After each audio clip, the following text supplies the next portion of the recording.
خاوند باندې د ښځې څه حقونه دي. وړومبنۍ خو دا چې دا خاوند د خپل وس مطابق د ښځې له نان نفقه ورکړي، کور ورکړي، خوراک به ورکوي، جامه جوړه به ورکوي. ځکه حدیث کې راځي چې څنګه تاسو خپله خورئ داسې خپلو بچو له کور والا له څنګه تاسو جامه اچوئ داسې هغوی له ورکوئ. لہذا دی له ښه خوراک ورکړي. بل یو حدیث کې دا راځي رسول الله مبارک فرمایي چې د فرایضو نه بعد فرض اعمال نه وروستو چې به د انسان عملنامه کې کوم شی تللی شي په نوافلو کې هغه په خپل اهل و عیال په خپل کور والا باندې خرچه ده. ای باندې چې کومه خرچه کې دا بهترینه صدقه ده. حدیث کې دومره راځي که یو سړی کور ته شی وس روړي بچو ته صدقې په نیت روړي دله به صدقې ثواب ملاوي. لہذا وړومبنۍ خدا.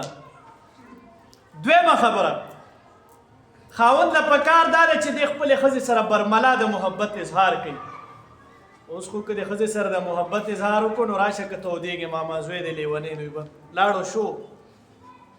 عجیبه معاشره ده که نه. که چرې زوی لګي هغه د خپلې ښځې خیال ساتي خو مور او پلار ټول وایي چې بس دا شو. او که چرې زوم لګي د لور والا خیال ساتي وایي ډېر ښه سړی دی. دا کوم دوهرا معیار دی؟ مور او پلار لم دی کې میسج دی. کوم مور او پلار چې په خپل کور کې موجود د پردې لور خیال وساتي نو په بل کور کې چې د ده کوم لور ناسته د هغې به خلک خیال وساتي. خو که نه دی د دې خیال نه ساتي نو د هغې د بیا د خیال تمه نه لري. نو دا یو غلط فهمي رسول الله مبارک نه ثابته ده.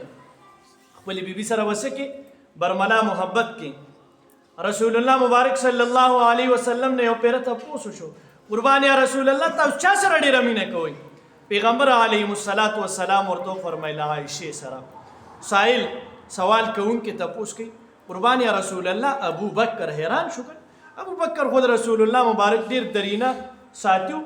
نو رسول الله مبارک تاسو ونه فرمیل چې ابو بکر سره مینه کوم. رسول الله مبارک فرمیل ابوها د عایشې پلار سره ډېره مینه کوم. ګوره دې کې د چا ډه ساتي؟ د خپلې بیبي ډه ساتي. لہذا ښځې سره محبت پکې دویم.